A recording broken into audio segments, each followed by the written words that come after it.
Hi, everybody.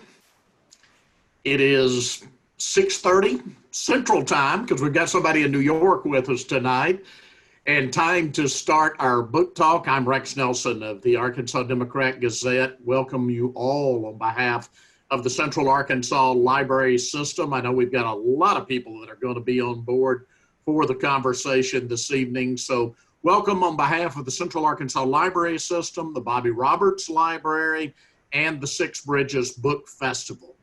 We are an astute audience. I know this crowd, so I know many of you have already read this book. Others of you are going to get it, and I think you're going to thoroughly enjoy the conversation. I ended up finishing the entire book in 2 days. I enjoyed it so much. So welcome to our guest tonight, the author of The Vapors, and a Hot Springs, Arkansas native, but he's coming to us from the basement of his home in New York. David Hill, welcome. Hey Rex. Thanks for having me.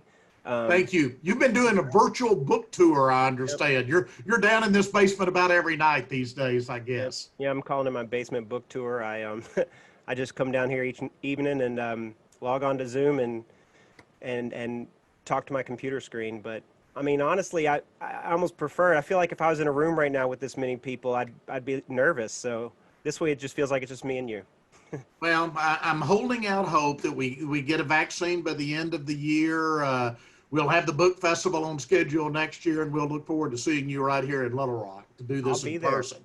I'll be there. Great.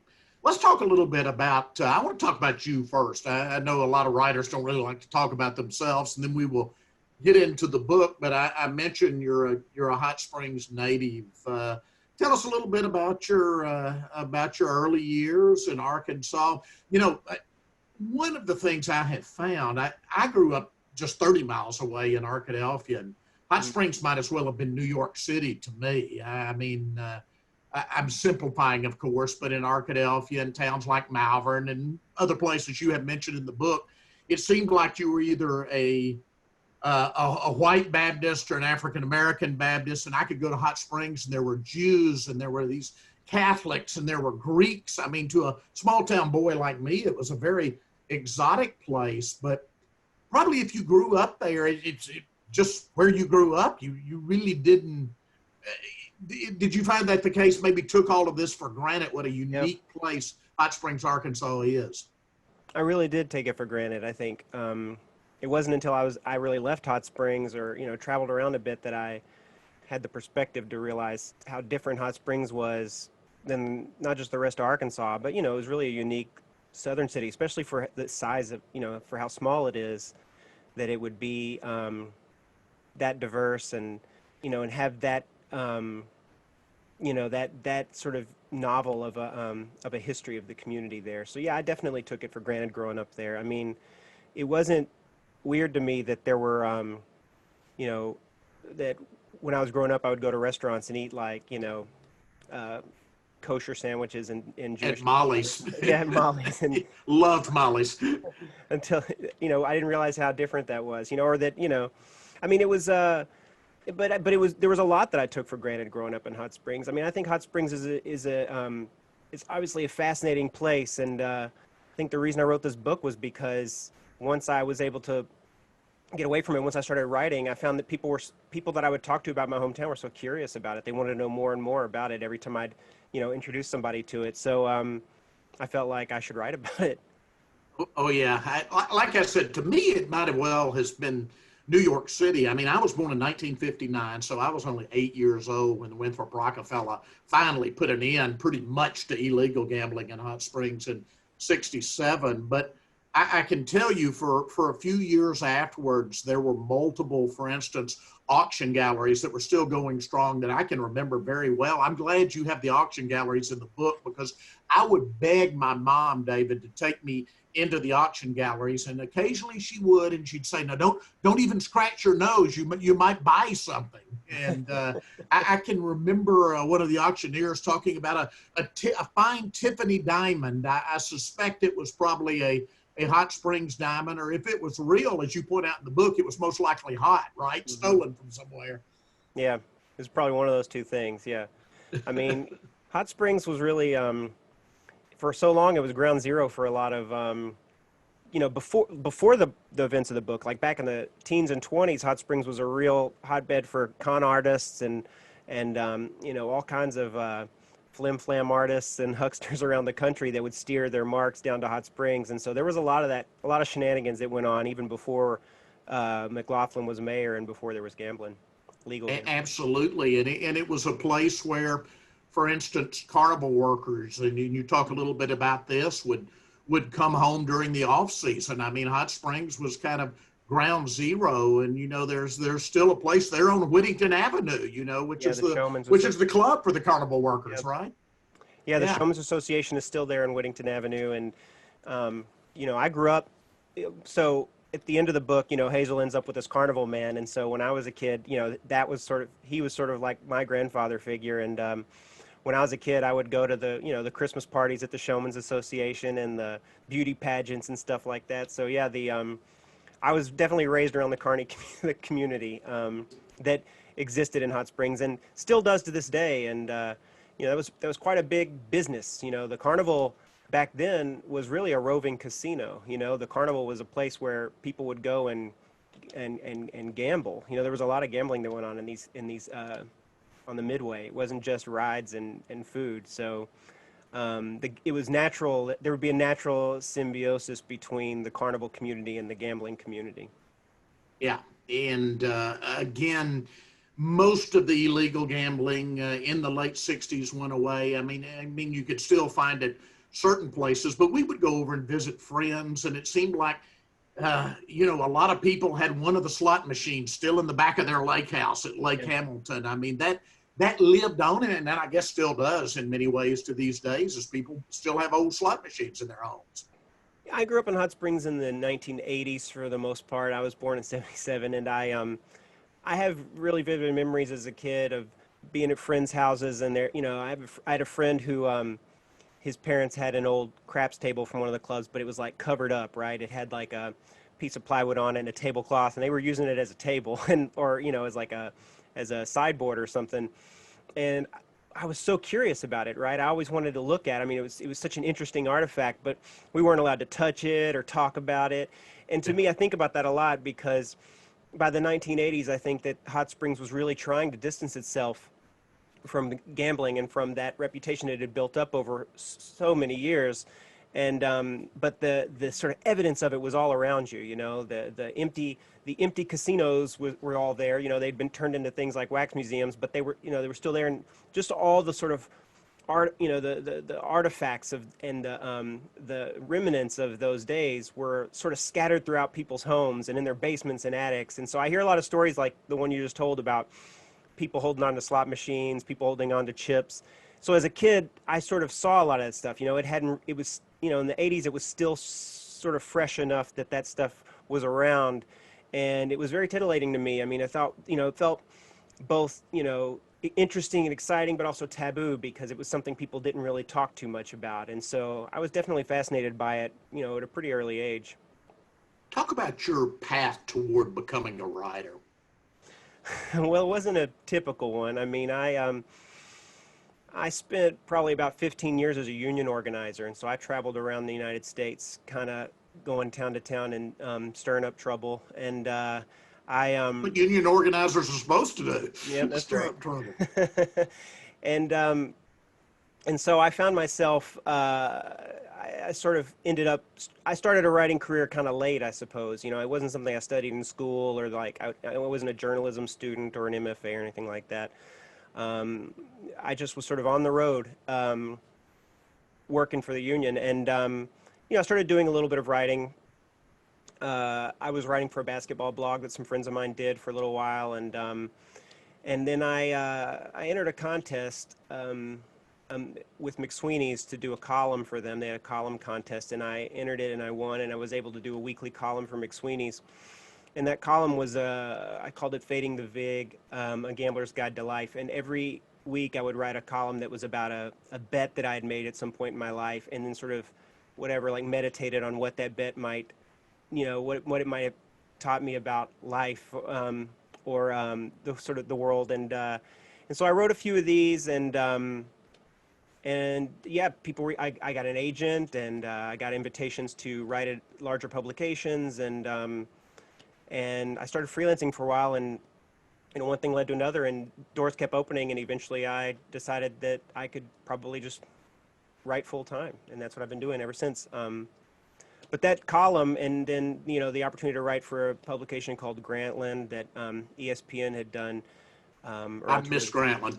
yeah. Is- My first piece for Grantland was about Hot Springs, and I wrote about Oaklawn Park and Hot Springs, and really that piece that I wrote, which had a lot of Hot Springs history and a lot of my own family history in it, was sort of the seed of the idea for this book, because the response to that piece was like, it wasn't what I wanted it to be, which was, this guy's such a phenomenal writer. It was, what is this weird place? What is this weird town that you're from? And so I figured, there was enough interest that maybe there was a longer project, a book-length project somewhere in there. I just wasn't sure exactly how to do it, but that's when I knew that, like you said before, I took a lot of Hot Springs and how interesting it was for granted for most of my life. And I think the sort of radius of people that really know a lot of this history was smaller than I thought it was.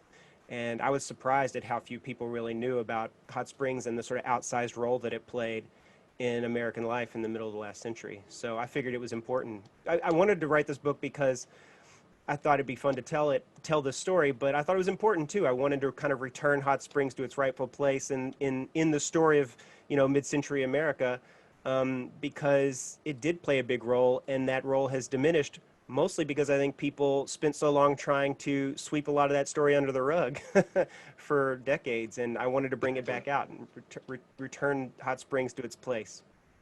So you weave together the story of Oni Madden, Dane Harris, and then your own grandmother. How did that come about, that you decided you were going to weave the stories of three individuals together into one book? And I think you did it masterfully, by the way. Oh, well, thank you very much, Rex. It was tough to figure out how to do it, and I really contemplated it for a long time before I even wrote the proposal. But I knew I wanted to have some sort of personal entry into the work, right? I'm not like a historian. I'm not a scholar. I'm barely a journalist. I was just like a former union organizer who had written for a basketball blog. So I needed to have some sort of personal entry into this. Into this telling the story. I didn't want to just write a straight history, I didn't feel qualified to, but that was tough because, as you see in the book, I don't come from, whatever, like rarefied stock. My family's not an important family in the history of Hot Springs. So it was, for a while I kind of saw Hazel's story, which had always been intriguing to me growing up. And it was, I feel like she lived it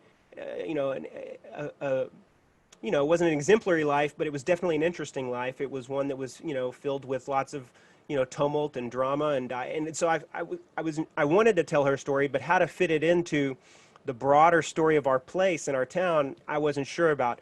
But so for a while, I was just sort of writing, thinking like, well, I will use Hazel and my family as like a a jumping off point so that I have some personal entry into this. And she did work in some of these clubs, but as I got to writing, I realized that there was something real deep there, that like I needed that balance between the movers and the shakers and the wealthy and powerful people that really made Hot Springs what it was, and the people that carried the trays and dealt the cards and swept the floors, and the working people of Hot Springs that I think were whose lives were impacted by all the decisions that all the rich and powerful people made. So in the end, I feel like it worked really well that that my family, that the unimportance of my family ended up serving me well in the book, because they sort of became avatars for the sort of, the broader Hot Springs, like working class, that were impacted by what went on. Let's take them one at a time, and I'll save Hazel for last because Okay. she is the star of the book and in my mind. But Oni Madden, I mean, there's even been a book about him written, which I noticed, and the book is meticulously footnoted, by the way, which is great, and you use. But again, I don't think he's probably in Arkansas history books, whatnot, gotten the attention he probably deserves. I mean, in my mind, one of the most fascinating people in Arkansas history. I mean, somebody who literally was a very big deal in New York City and yet comes and spends the final decades of his life in Hot Springs, Arkansas. Talk about Oni a little bit. So Oni Madden was, he was born in Leeds. He was, from England, but he was Irish, and he came to the United States as a young boy and really rose the ranks of the. I don't know if you've ever seen the movie Gangs of New York, but he rose the ranks of the West Side Irish gangs to become the leader of a gang called the Gophers, and eventually became a major figure during Prohibition. Really one of the top three sort of crime bosses of New York City during Prohibition. And Oni Madden was the guy who ran the Cotton Club, and he managed a lot of really famous celebrities and athletes contracts, and he was involved, at really the top levels of a lot of political corruption and vice. And so Oni was a big shot. He was a big figure, and he goes to prison for murder. And when he gets out of prison for murder, alcohol, the mob really does a lot. They pull a lot of strings to get him out of prison, and once they get him out, they tell him that he should probably get out of town and make himself scarce. By that time, alcohol was legal again, and I think the mob was trying to find their footing. I mean, long story short, Oni ends up getting dispatched to Hot Springs, Arkansas, which at that time, had fairly recently started permitting open casino gambling, and I think the mob was very interested in that and wanted to have, their man in Arkansas, so to speak. And so Oni came down to do that, and he ends up getting married to a local woman and really becoming a part of the community, and he lives in Hot Springs until the day he dies. I think that a big part of why historians of organized crime who have really looked into Oni's early life a lot and have written about it a lot, and he's and have examined it a lot, have ignored his later years on Hot Springs, is because I feel there's been a sort of a story about him and a feeling that his time in Hot Springs was really his retirement, that he wasn't involved in crime anymore, that he was really just kind of a personality, or like a curiosity while he lived in Arkansas. But I think what I found in my research for the book was that was totally not true, and that he was still very involved in, and up until the day he died, he was still very plugged in and a very important, connected man in the national kind of crime syndicate, so to speak. And that's, I think, why folks took that story at face value, and that's why a lot of historians of organized crime didn't really look too much into his time in Arkansas.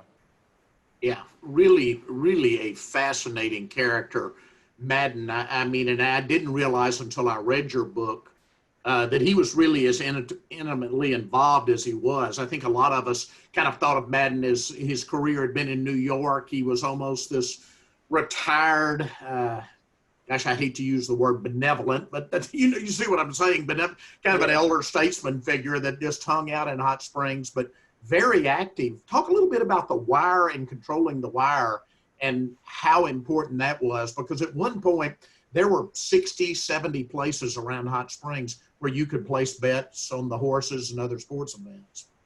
Yeah, the wire is it's hard for us to live. For those of us that have grown up in the information age, it's hard for us to imagine this world, right? But being able to get information instantly was considered very valuable. In those days, if you made a bet on a horse race or on a sporting event, you had to wait until the results made it into your local paper before you could get paid off on that bet. People didn't know, you didn't know what happened in a horse race until the next day. So having that information travel over wires from city to city was not so easy. And so in order for people that ran kind of gambling interests around the country to get information about sporting events, they really had to hijack the Western Union wires. They had to pay off a bunch of people at Western Union from one city to the next to let that information go through to get to them. So they were kind of like piggybacking on these wires. The man who really created this sort of network of kind of underground information, the sort of underground internet for gamblers was Walter Mosenberg, who was Moses Annenberg, sorry, who was a newspaper tycoon and kind of a square guy. He wasn't a major criminal. I mean, we could debate that, but that's not what this conversation is about. Yeah. But the mob killed a lot of people to get control of that wire from him and to take control of it. And then they used that network to extract to use it as leverage to get control over gambling all over the United States. And so this became the mob's kind of MO, was that they would control that information and then withhold it from bookmakers until the bookmakers would agree to pay it, make them their partners, and then they would eventually push them out. They did this city after city after city. So a lot of times people talk about Oni Madden. Oni Madden controlled the wire in Hot Springs. That was sort of given to him by, the Chicago outfit, the leaders of the Chicago mob. They gave him the control of the wire for Hot Springs, and they gave it to him so that he could use it to control gambling in Hot Springs. People often talk about Oni's control over the wire in a dismissive way, like, well, he was retired, all he did was run the wire. But running the wire was like everything. I mean, that was like what made him the king of the city, because he literally had a switch in his office where he could turn gambling off or turn it back on. So the mob had used the wire, as a important lever to get control of gambling all over America, including in Hot Springs. And Oni Madden was sort of the man to control the wire in Hot Springs. He built the wire in Hot Springs, and he controlled it. And the money that he made from the wire, I mean, he was kicking that money up to, New York, to Jerry Catena, right up until the day that he died. He was sending payments to them. So clearly the national mob, had their fingers deep in all of the gambling interest in Hot Springs, not just because of the wire, but the wire was a big reason why.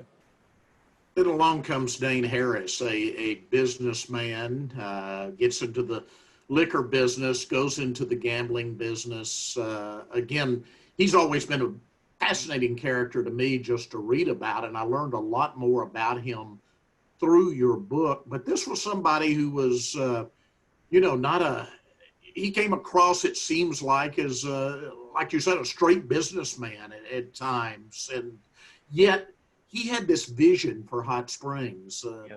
You're a native Arkansan. All of us in Arkansas, play that what if game. Fred Smith started FedEx at Little Rock. What if we had given him that loan he needed to expand here? It would be here. Or what if we had stopped Texas in 1969 and won the national championship? And there's also, what if Hot Springs had been Vegas? And yet, as your book makes clear, Hot Springs very much had the opportunity to be Vegas up and through the 1950s. And Dane Harris saw that and really embraced that, and had a vision for Hot Springs that I don't think a lot of people had. Yeah, that's right. Dane Harris was somebody, Dane Harris was local. He grew up in the Hot Springs area, and he was the son of a Cherokee bootlegger, and he got involved in the liquor business, and really kind of rose the ranks from the time he was a young man. He left college to come back to help his father run a liquor store, and he really rose the ranks of the liquor business and became an important part of the sort of economic elite in Hot Springs by doing some real estate deals and whatnot.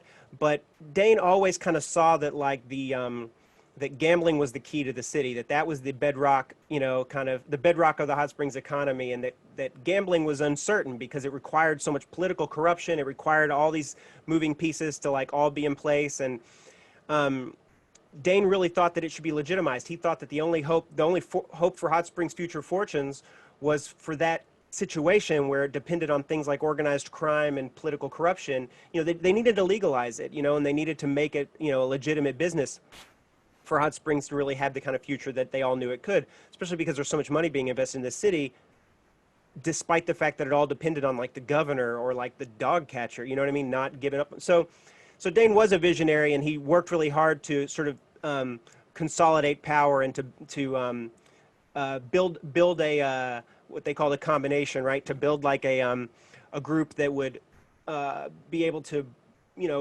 do things for the good of the whole economy in Hot Springs and not just for their one individual club, right? That was kind of his approach to the business. So Dane becomes the boss gambler of the town during the most important time, during the 1960s, when Hot Springs was really booming, and it was the sort of banner years for Hot Springs were the years that Dane kind of ruled as the boss gambler.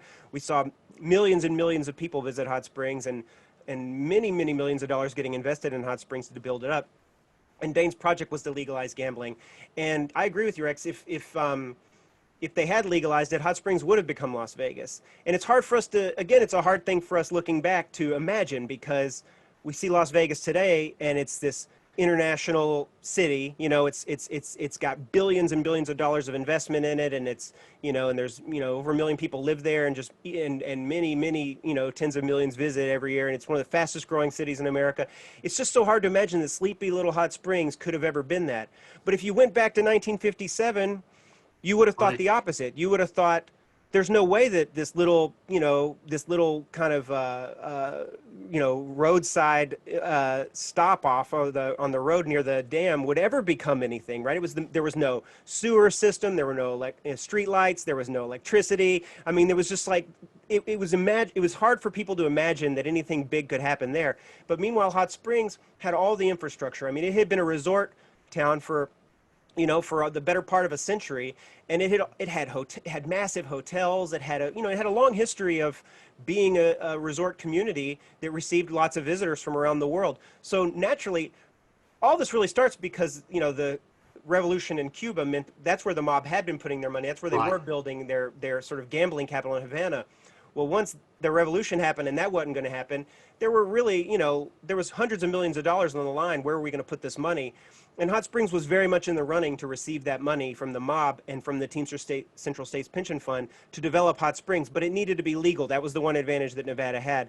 And so Arkansas had many opportunities over those years to pass bills that would have made gambling legal in Garland County, and the legislature rejected it. The voters rejected it. Oh, time and time again, Arkansas rejected it. But if they had passed it, there's no doubt in my mind that Hot Springs would have become Las Vegas, and that Hot Springs would have grown into a massive resort and received a lot of that investment that ended up in Las Vegas. It was much better positioned for it. I mean, you know, it's a beautiful city. It's surrounded by lush mountains and lakes, and it already had the infrastructure it needed. But meanwhile, they took this money out there into literally the middle of nowhere, into a desert, and they built this massive city out of nothing, which is an amazing accomplishment in and of itself. I mean, that is really a great American story about what happened in Vegas. But yeah, you know, but for the grace of God, I mean, it could have been Hot What Springs, could have been? absolutely. Yeah. Yeah, and Yeah. Dane was trying to make that happen, and he felt very resentful that over and over again Arkansas voters rejected it, and he really felt like, at a certain point, he felt like Arkansas. You know, I think at one point he says in the book, I had a quote where he says, I guess we're just going to stay proud but poor forever, right? It's like people are content being first and everything is bad and last and everything that's good, and I guess that's going to be fine with people in Arkansas. But he really believed that Hot Springs deserved more, could have more, and that if they just gave them the opportunity, they could show people that he could turn Hot Springs into a world-class, you know, resort and tourist destination for the whole world. But he was never given that opportunity. Yeah, and he died relatively young, 62, I believe, Mm-hmm. when he passed away. Yeah. In your book, you have kind of this sad image almost, reading through the book and the footnotes of him sitting out at the Belvedere. I'm kind of picturing it after the gambling had been shut down, probably thinking about what could have been in Hot Springs, Arkansas. Yeah, I mean, he keeps the Vapors open till early '90s. They keep it going. They try to, you know, and even in the 1970s, the Vapors tried to keep bringing in entertainment Still some pretty good names, yeah, coming yeah. in. Yeah. Yeah, so, you know, without the gambling, they tried to at least keep it going as a showroom, and they were successful for a while, but it was never what it was in the 1960s when casino gambling brought so many people to Hot Springs. But yeah, I think Dane was disappointed. He, you know, I don't talk about it in the book, but he goes, his next project was in Istanbul, Turkey. He partners up with the guy that started the Holiday Inn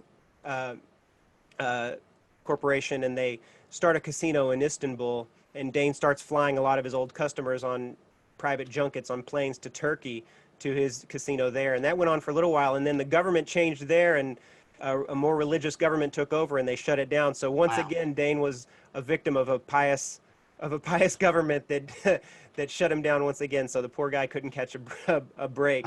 I had no idea on that. That's fascinating. I'll get to Hazel, but we've got a few questions. I know people are sending questions and want to ask you those.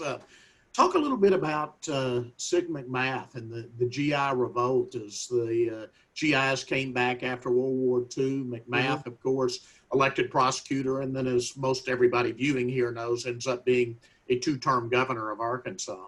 Yeah, Sid McMath. You know, he's also from Hot Springs, and he was a war hero, and he did incredible things in World War II. And when he came back, he organized a number of lawyers and other veterans in town to try to make a challenge to Leo McLaughlin and the political regime in Hot Springs, which was a big deal because it was machine politics in Hot Springs. I mean, because of the gambling, everybody in Hot Springs in every elected position was sort of on the take and part of the the corruption. And so it was hard for a young veteran come back from the war who maybe wanted to serve in public office to get a chance to, because these offices were all decided by machine vote, machine politics, and these guys really resented it. They felt like they should get an opportunity for that the old generation should get out of the way and let the young guys who had just come back from war take over, and they weren't allowed. So they had to run kind of their own slate as as reformers, but also insurgents. They had to run against the machine, which was really a gargantuan task.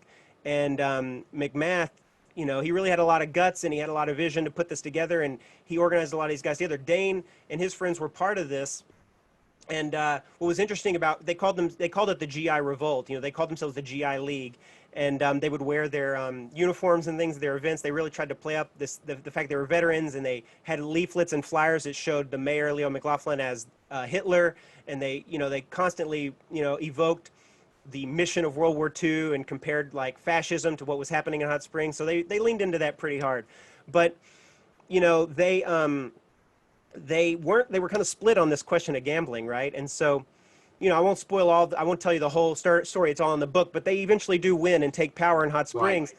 And Sid McMath, he's not the mayor, he's the prosecuting attorney, but that's because that was a powerful position. He had, broader aims even from the beginning. I think he really wanted to run for governor, and he saw that he could enact an agenda as a prosecutor, and he was not in favor of gambling in Hot Springs. He wanted to shut it down, but a number of his comrades in the GI League wanted to keep gambling. In fact, that was the whole reason why they wanted to be in office, was because they wanted their own piece of the action.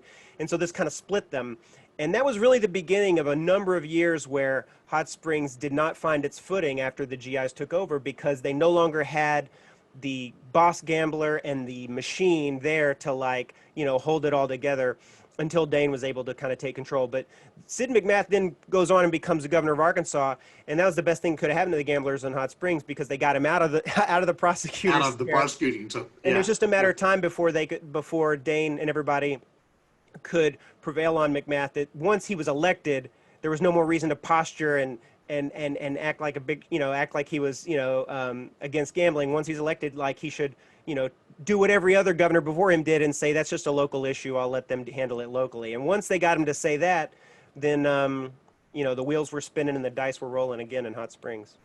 And then they were lucky enough to get 12 whole years of Orville Faubus, who of course, as governor for 6 2-year terms, said basically that's a local issue. Right. The pressure finally came, though, from the feds, didn't it? It came from Washington, D.C. To shut it down. Yeah. You mean?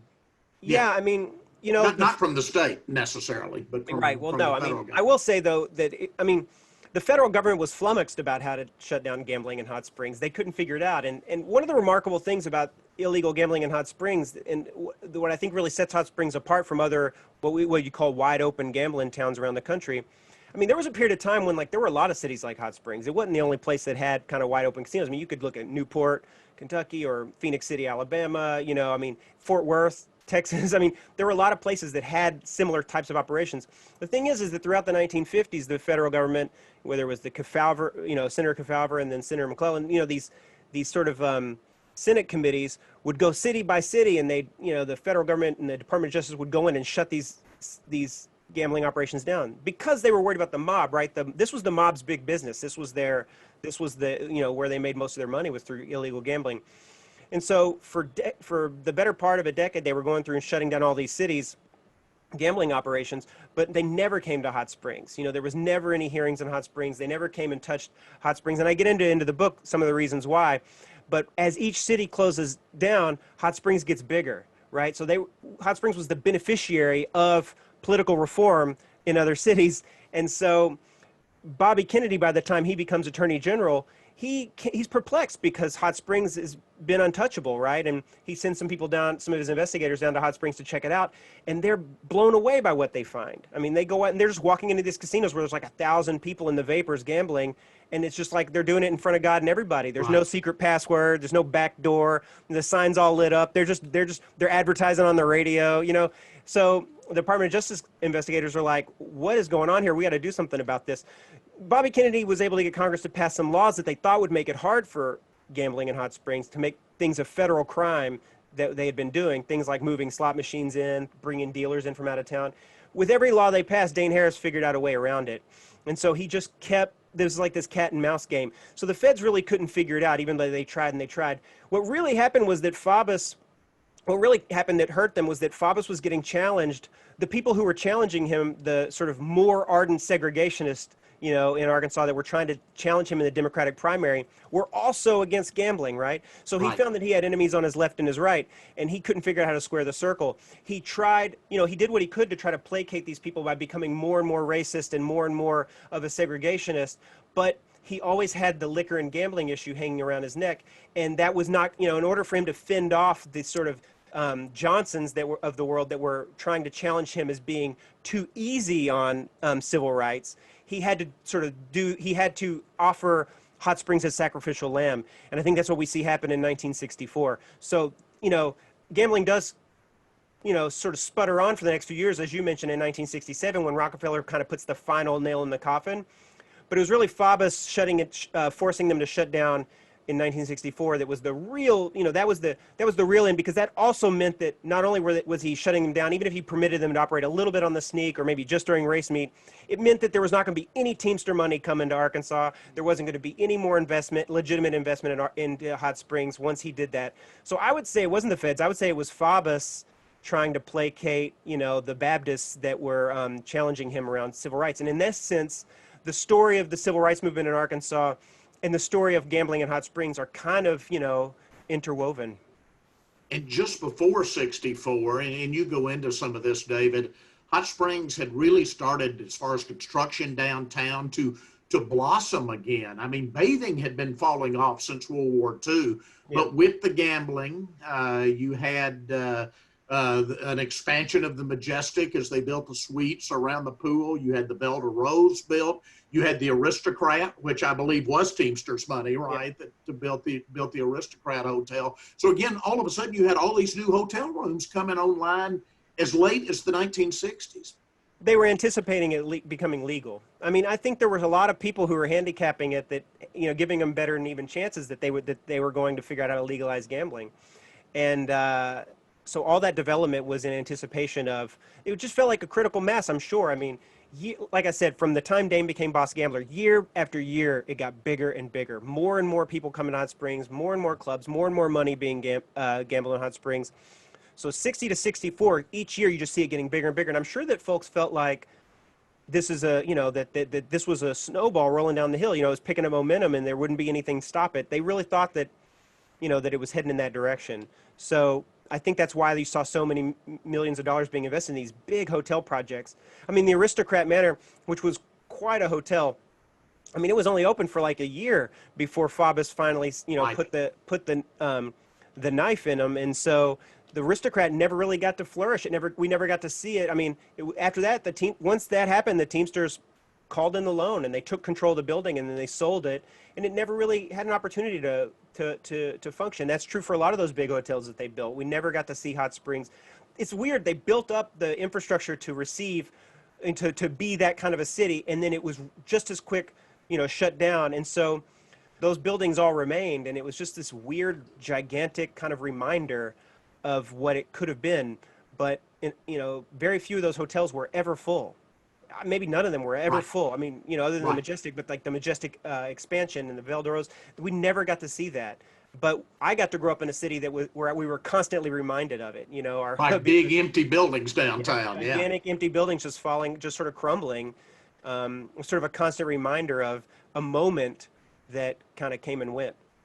You not only had those that were built for the gambling, you had those that were built when bathing I mean, the Medical Arts Building was the tallest building in the state of Arkansas for decades Yeah. until Rockefeller built the Tower Building in Little Rock. So you had really two eras that had gone away, and it was almost.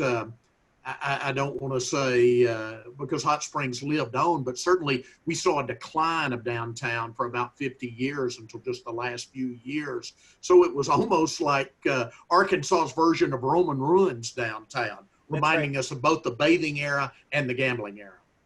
Yeah, and I grew up when I was growing up there in the '80s. I really feel like that. I've often said that I feel like that was really the nadir, because at that point Hot Springs was, I mean, all the folks who were going to get out got out, and Hot Springs was trying to reinvent itself as a family resort, and they were trying to figure out what could we be about, and they weren't going to abandon tourism and abandon, that their identity as a resort, but they had to figure out another way to do it other than gambling. And I feel like by the '80s there had been some people who had kind of thrown up their hands and said, I don't know if this is going to work. But as you mentioned, I mean, obviously today Hot Springs has really figured it out, and it's really we lived there while I was writing the book. My family lived there for a year, Right. and it's I was gonna ask you about that. We had a question from a writer and historian from Benton who wanted to know how long it took you, being a historian, to do the research, and how did you find all these records? I know you worked on this for 5 or 6 years and actually moved your family back to Hot Springs for a year or so, right? yeah, I guess from the time I sold the proposal till it coming out was 5 years. Um, I didn't spend that whole 5 years doing research, but quite a bit of it. I mean, I lived in Hot Springs for a year with my family, and we moved down from New York for a year, and I would say that I mean, if I had to guess, I'd say it may have been 2 years that I spent really just researching without writing, but a lot of it kind of happened at the same time. And the research for this book was a combination of like doing interviews with people, and finding primary source documents, whether that was court records or newspaper articles or police records. But the most valuable stuff that I got my hands on really was FBI and Department of Justice files that I really feel like nobody, and I had to use the Freedom of Information Act to request a lot of this stuff. I waited for some of these files, I waited years for them to get to me. I had to go to the National Archives in College Park, Maryland to request some of them in person. And so some of those files were they were invaluable as a writer because, I mean, look, I've made this joke before, but like, what was a unfortunate violation of Dane Harris's civil rights when, the FBI putting microphones in his office and tapping his phone call without him knowing was, a real boon for me because I got to read all of his, phone calls and his private conversations where he thought nobody was listening. And that provides a lot of good dialogue. It provides a lot of good scenes. It gives you a good look into somebody's inner thoughts. And, Dane was a very guarded person. And when he was talking to a journalist, he would be very careful about what he said. But when I'm reading a transcript of a conversation in his office with Leonard Ellis, I see a different side of him. So FBI and Department of Justice files were really invaluable too. Well, the research was just great. I can tell it took a lot of time. As a history nut, I can tell you Garland County is lucky. They have one of the best historical associations in the state of Arkansas. And sounds like you were a regular there with all of those folks too. Yeah, I bothered them a lot. I think I got on their nerves quite a bit. At a certain point, they were probably like, "When is this book even a real thing?" But yeah, the Garland County Historical Society were, they went over and above for me, dragging stuff out for me and helping me find whatever I was looking for. But sometimes my requests were even like, they were like, "I don't even think that exists," or "I don't know how you would ever find that." So the problem with writing a book like this and telling a story, I mean, the problem with writing about crime in general, I think, is that people who commit the crimes go to great lengths to hide the crime, right? And so that makes it hard decades later as a researcher to find this stuff because even when it was happening, they were trying to disguise it, and to hide it. And a lot of stuff just kind of gets, hidden away or obscured with a false story or something, or goes to the grave with somebody. And so, it was a real challenge. And I honestly feel like I could have done more research. A lot of writers say that research is procrastination, and I really think there's some truth to that because it's fun to do research. I found it fun. I really thought it was exciting to try to like solve some of these mysteries of the town. but I could have done it forever. I could have still been doing it if I didn't force myself to say, this is enough, right? And I had a great editor, Colin Dickerman, who I think, he had to kind of whack me over the head a few times and say, a lot of these sort of mysteries you're trying to solve are only interesting to you and like 12 people from Arkansas. The majority of people in this world don't know anything about hot springs. They want to see the Right. broad strokes of the story. Tell the story. It's a good story. You don't have to like get chapter and verse and like, you know what I mean? Like you don't have to go and like get DNA evidence and solve all these crimes. That's not what this book is going to be about. But it was fun to do that, and also it's procrastination. Like it's better than writing sometimes. It's scary to write, but it's fun to read and to, dig through files. And of course, in research, you get a lot about Oni Madden and Sid McMath and Dane Harris, but Hazel's family. Talk a little bit about that research. Talking to members of your family, I guess. Yeah, I think most of the stuff in the book about my family comes from interviews with members of my family, and less of it's from source documents. Although there's some. I mean, that was a painful process, and those of you who've read the book will see that like it's not necessarily a happy story, and it's maybe, and I knew some of that going into it. I was raised, not completely sheltered from some of the realities of what my grandmother and my father and his brothers went through, but I don't think I really knew the true extent until I was digging into this, and it was tough, and it was tough to get people to talk to me too, because I think people were trying to be protective of her and her memory, and they knew I was her grandson, and people didn't want to, like, they wanted to give me a rosier picture of her, and they were very nervous when I would ask them questions about her addictions or about domestic abuse. And so it took me, sometimes I'd have to meet with people multiple times to really get them to, loosen up or to trust that I was going to take care with her story, and, and that they could tell me, be honest with me. And hopefully I did, hopefully in the end I did, hopefully I was fair with Hazel and her story, because it's complicated. I mean, I grew up, I knew her growing up, and I loved her, and I knew that my father had a tremendous amount of affection for her. And as you see in the book, you can kind of see why. I mean, he ended up kind of being a caretaker for her, which is a strange Absolutely. relationship for a son to have to his mother. So he, to the end of his life, really had a strong affection for her, which he passed on to me. But as I did the research for the book and learned more and more about her, I found my feelings becoming more complicated. And that isn't to say that I judged her or was, completely, had completely, turned against her, but I wanted to show the full measure of her life and to show that she made some bad decisions, but she made them under some terrible circumstances that none of us would wish on our worst enemy either. And so it wasn't all easy. It wasn't all, it was complicated, and she had a hard life, and I think she could have done better with some things, and I think that she got dealt a pretty bad hand with other things. But yeah, the research was tough. I mean, there were a lot of tearful conversations, and there were a lot of debates between family members who said, this isn't how that happened, this is how it happened. And that was always a really challenging thing to have to navigate, where there'd be these family stories that had been told different ways between different people in the family.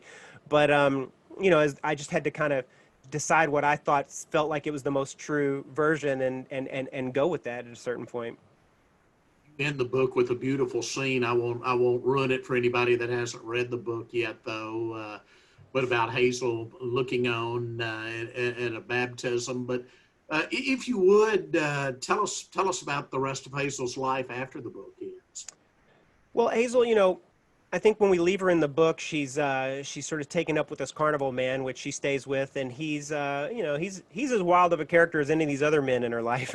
Unfortunately, he's a pretty. I could have written a whole book about them. In fact, at one point when I thought about writing this book, I thought about having it extend into the 1970s and get into the Rockefeller stuff, but also into Hazel's life traveling with the carnival.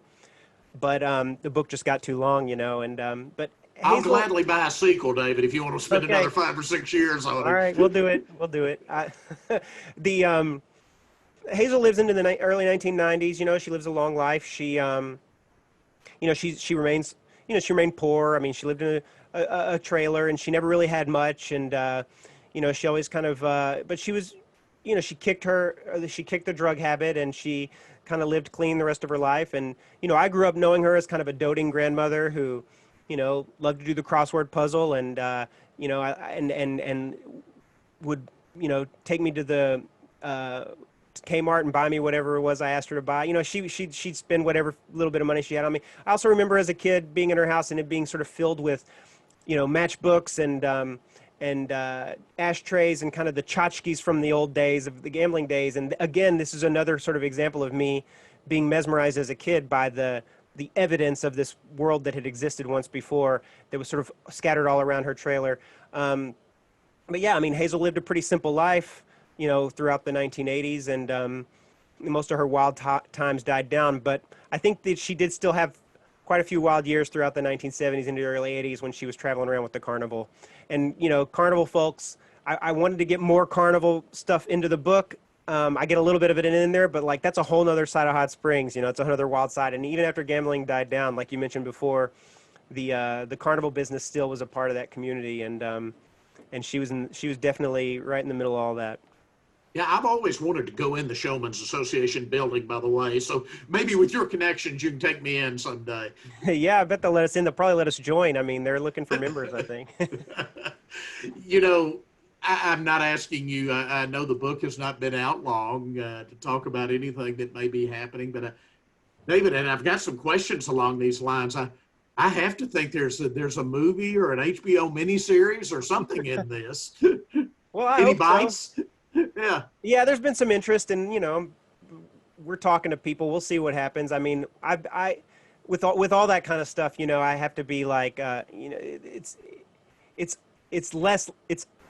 unlikely, right? I mean, even if somebody decides they want to option it, it's unlikely that it'll get made because so few things get made into TV shows or movies. But I'll definitely pursue it. Anybody that's interested, and I've had some interesting phone calls already with people. But I agree with you. I think that there's something here. I mean, for fans of the show Boardwalk Empire, I think that you'll see a lot of parallels here between, and what I think it's interesting how the show Boardwalk Empire ends right at the point that this book begins, and Oni Madden becomes a character in Boardwalk Empire, you know, right at the end, you know. So Boardwalk Empire is a story about prohibition and the mob sort of growing and building their, you know, their sort of fortunes on illegal alcohol, and once prohibition ends, the mob sort of shifts their focus and attention to gambling.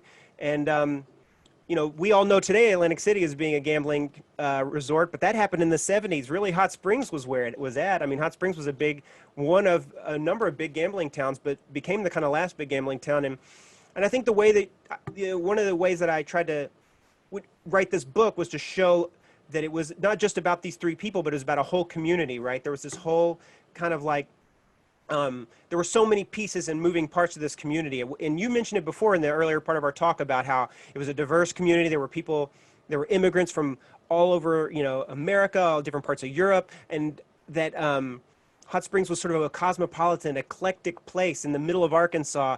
And I think there's a way to make something kind of dramatic. You could do a dramatic show out of this. So this is my pitch to anybody who's watching this that maybe works in Hollywood. I think there's a good TV show here if anybody wants to make it. But for me, I've spent the last 5 years of my life with like my brain existing in mid-century, you know, Hot Springs, Arkansas. And I'm glad the book is out, and I'd love for somebody to make a TV show about it. But I personally would like to maybe put my brain into another place and work on a project, you know, on something else for the next 5 years.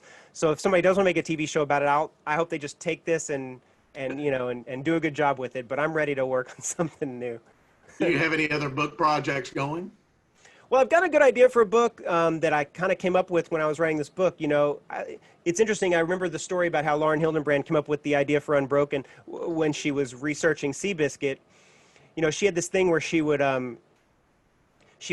order the instead of looking at microfiche of news articles when she was researching Seabiscuit, she would order the actual newspaper off of eBay, these old newspapers, and she would read the whole paper, you know, to kind of get her head into that period of time.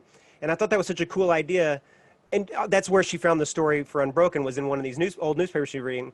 But I thought that was a kind of a cool idea, so I started doing the same thing, right? I would order these old magazines or these old newspapers and read the whole thing, and, you know, sure as shit, I found a story, you know, exactly the same way. So I've got a good story that I'd love to turn into a book if I could, but I don't know that they're going to let me write another book unless we, you know, sell a lot of copies of the Vapors. So if Now, people want to see hopefully you do. I think as a proud Arkansan, it's going to draw additional attention to Hot Springs. You know, for somebody like you who grew up in Hot Springs, I think all of us in Arkansas who have always taken, even when the gambling was open, I think maybe on the part of some, there was kind of perverse pride in what Hot Springs was. And now we have legal gambling at the Yeah. Oakland Casino. We see downtown coming back. You've got a neat boutique hotel in the waters. The Hale Bath House has now been changed into a boutique hotel. I'm pretty bullish on Hot Springs going forward. Are you right now? Absolutely.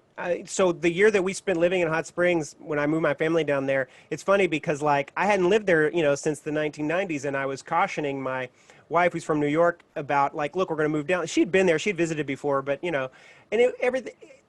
All of my fears were unfounded. It was such a different place. I mean, Hot Springs had changed so much since I had lived there and grown up there, and all for the better. I mean, it's really an incredible place. And if this book does anything to bring more, visitors and attention to Hot Springs, then I'll be quite proud of that, because I think that, it's the community that exists there, particularly the cultural community, the artistic community that exists downtown. I mean, when you were mentioning before about how downtown had really kind of, it had been kind of neglected, not only because of the absence of gambling, but also because in the 1980s there was the shopping mall, and then there were strip malls, and there was just this sort of pull away from downtowns. And I think everything moved south toward the lake for many years. And that wasn't unique to Hot Springs. I think that was a thing in the 80s that was happening in cities all around America, where sort of malls were pulling people away from kind of walkable downtowns. But all that's come back, and downtown is really kind of a cool part of Hot Springs. And when we lived there, we lived in Uptown, which was Park Avenue. We lived right near where the Vapors was, and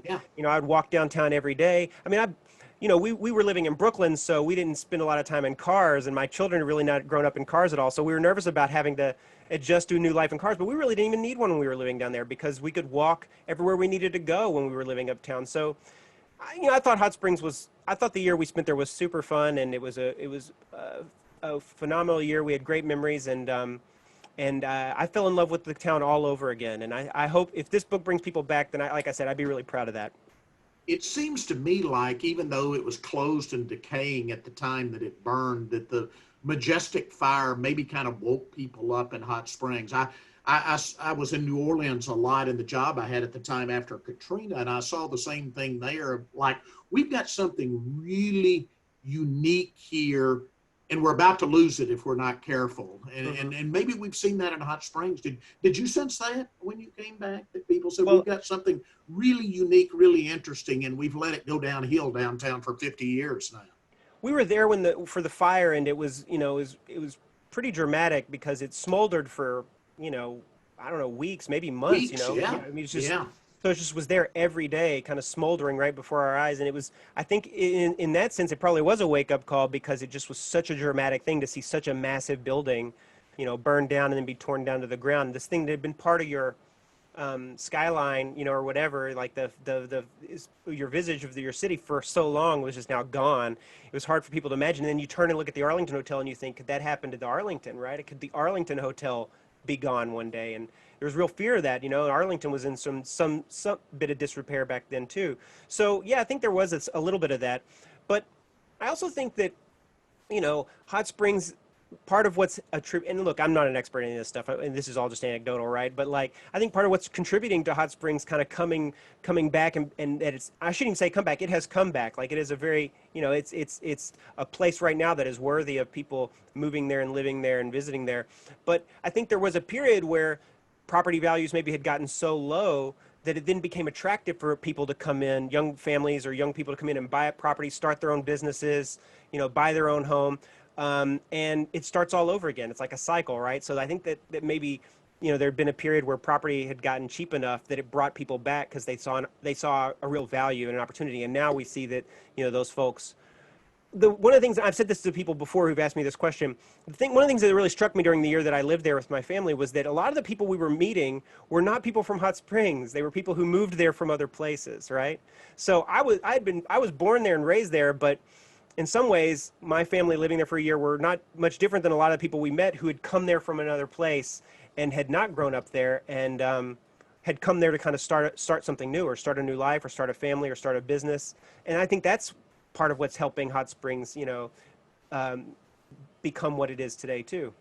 Yeah, David, I don't want to we're about out of time, but I don't want to let the time in. I mean, we talked about what a place Hot Springs was with, like I said, you had a larger Jewish population than elsewhere in Arkansas, Catholics, Greeks, but also I do want to mention that Hot Springs was a place that really had a great African American culture, tradition, the National Baptist Hotel, the other bathhouses. And you do write in your book about Malvern Avenue, but it was a place where Black tourists could really feel safe in the South at a time when they really couldn't. And I think that's something that Arkansans probably a lot don't know about and probably should take a little bit of pride in.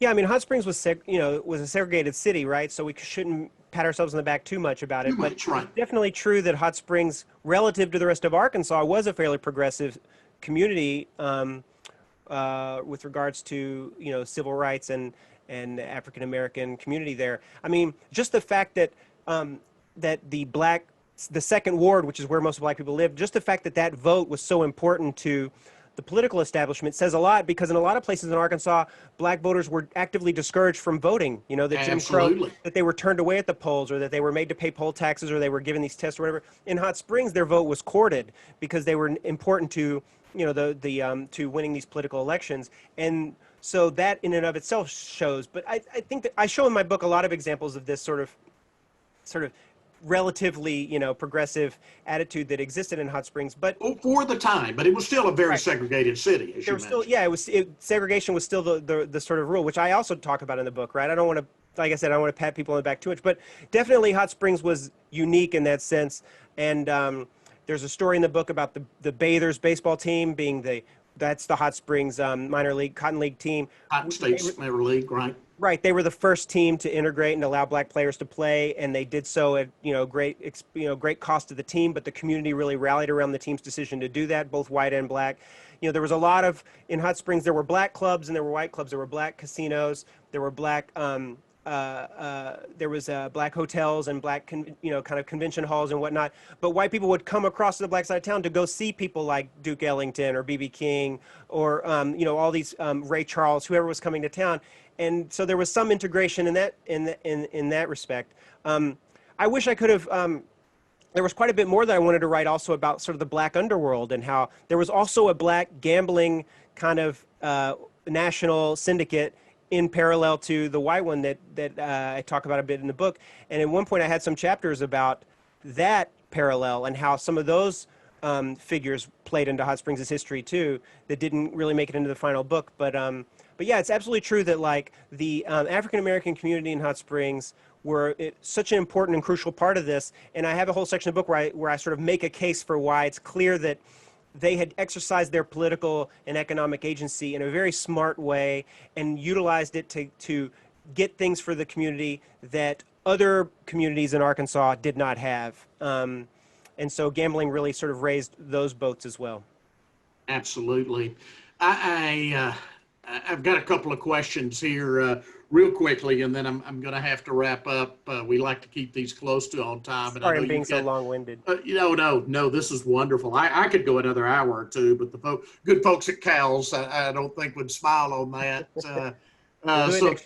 So who bombed the vapors, David?